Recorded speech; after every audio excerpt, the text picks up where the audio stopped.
Hello beautiful people, my name is Jane and welcome back to my channel. So in today's video I want to talk about mental health.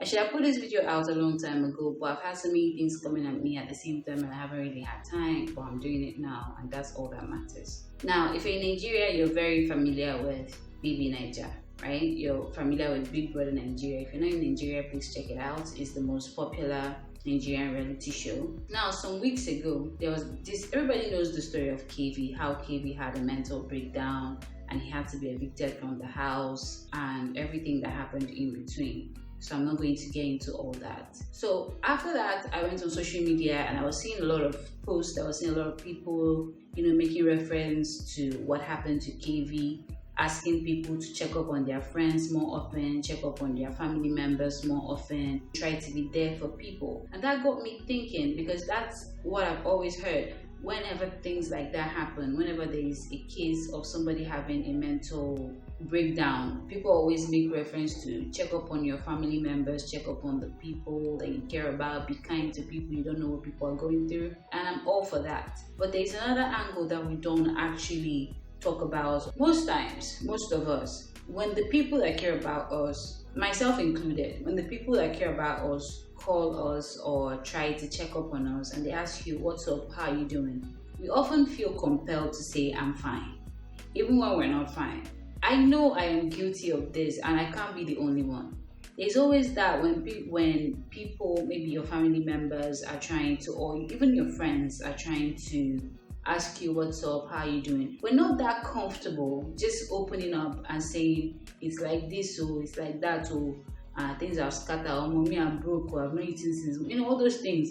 We're not all that comfortable coming out and saying these things, even to the people that might love us, even to the people that might care about us, or people that genuinely want to know how we're doing. We're always compelled to say we're fine, or in the Nigerian way, we thank God, right? But why is it that we feel that way? Why is it that we're not comfortable in our weaknesses, in our struggles, in the things that we deal with? Why is it that we're not that comfortable to be able to open up and say, this is what I'm feeling, or that's what I'm feeling? I know you might be saying you can't just open up to just anybody. And that is true. You can't. It's not just anybody that asks you, because it's not everybody that genuinely cares about you. But what I'm saying is, even with the people that genuinely care about us, we still do these things because we feel like there is that image of us that they already have, and we don't want to slack. We don't want them to get the impression that we're not as perfect as they might think, or that we're not as successful as they might think, even to the people that we're not supposed to be putting up this face. I saw this post somewhere that said, everybody in this life has to have at least one person that they can be vulnerable with. I mean, it goes a long way in keeping you mentally healthy and fulfilling you as a person, because you have to be able to open up, you have to be able to voice out your fears, your worries, and know that there is somebody that's got your back. But look at it this way, there are lots of people that do not have that one single person in their life. They don't feel like there's anybody that they can trust to that extent to be able to open up and say this is how it is or that's how it's not. And it's painful. And most times that's why it gets to that point where you're holding a lot of things in, and at the end of the day you just explode. It's inevitable. You can't hold all these things in forever. It gets to a point where you just can't carry it anymore. So the whole point of this video is, instead of just saying let's check up on the people that we care about, let's try to be there, try to be kind even to the people that we don't know, the strangers that we meet, what if we also add making people comfortable in their growth? Because you go on social media and nobody's posting their failures, nobody's telling you how hard it is for them. Even entrepreneurs, even people that are doing businesses, they are often showing you their sales, but nobody is showing you their refunds or their returns or their not so good days to show you that you're not alone, that there's nothing to be ashamed of in your failure or in your inability to be where you want to be or not being successful. Everybody is always putting out their best self. There was this some weeks ago, I don't know, some weeks or some weeks ago, I went somewhere and we were required to introduce ourselves. So everybody was introducing themselves. And when it was my turn to introduce myself, I introduced myself, said my name, everything that I do, and I included I'm a struggling YouTuber. Everybody laughed. Nobody took it serious. It wasn't a deep something for anybody. But there was this one lady that, she was livid, even though she wasn't sitting close to me. But before the day ended, she found a way to come close to me and tell me that why did I really have to put the struggling before the YouTuber? I could have just said I was a YouTuber. People don't really have to know whether I was struggling or not. And the fact that it's my truth does not matter. She was like, the way you present yourself goes a long way. And I'm like, yes, I understand this. But what about my truth? What about the fact that this is actually what is going on? This is actually what I'm experiencing. Why do I need to not talk about it? Why do I need to give people the impression that I'm successful when I'm not?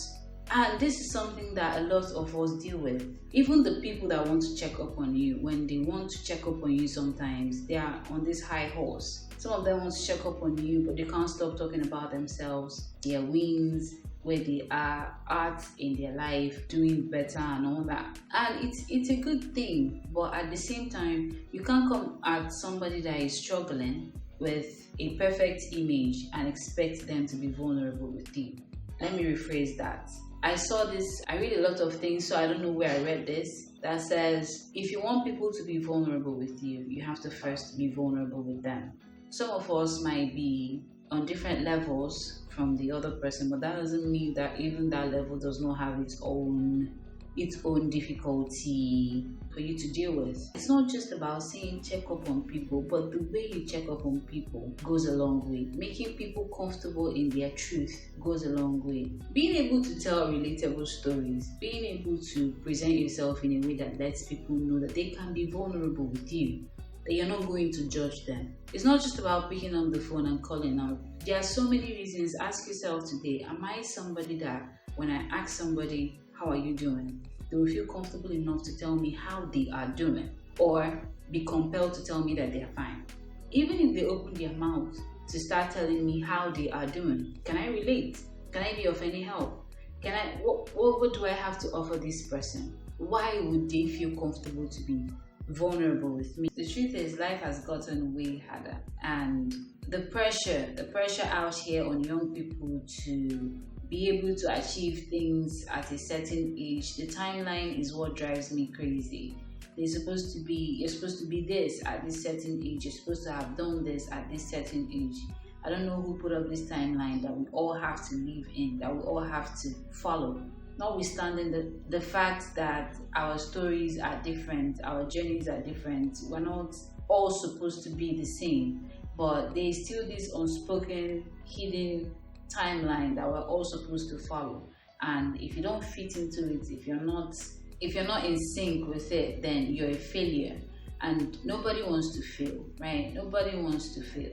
And it's just crazy, with all that, having to put up with all that and still not having that one source of relief. I don't know, it's not all of us that can afford therapy. So the only mental relief that we can get can only be from the people close to us or the people that care about us. So if we're not now comfortable enough to talk to those people that are close to us, that care about us because of the way they make us feel when they ask us, how are you doing? Then there's no hope. I know that there are lots of our family members that no matter how hard we try, we just can't get close to them. And we really want to get close to them, want to be there for them.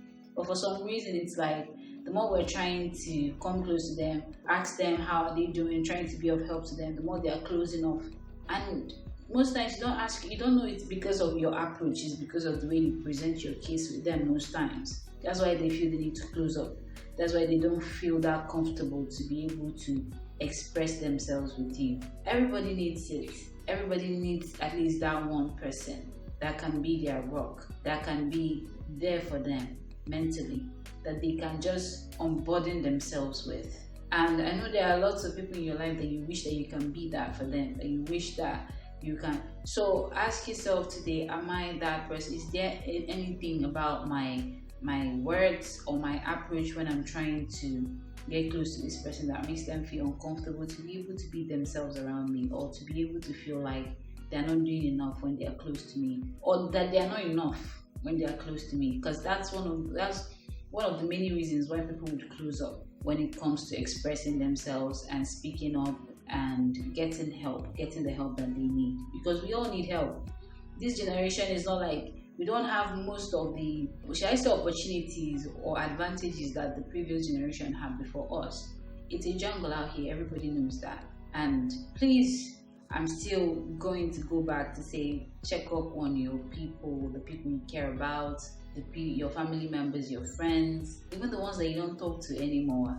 You never know when a person needs a friend, even strangers that you meet, because I've seen some very crazy things and I know how deep this mental issue can get. Our approach when we talk to our family, when we talk to people in general, our approach goes a long way. And please, everybody that is successful, that is watching this video, please tell your struggle stories more. Tell people. I see lots of, I go on social media and I see people buying houses at 21, 22, 23.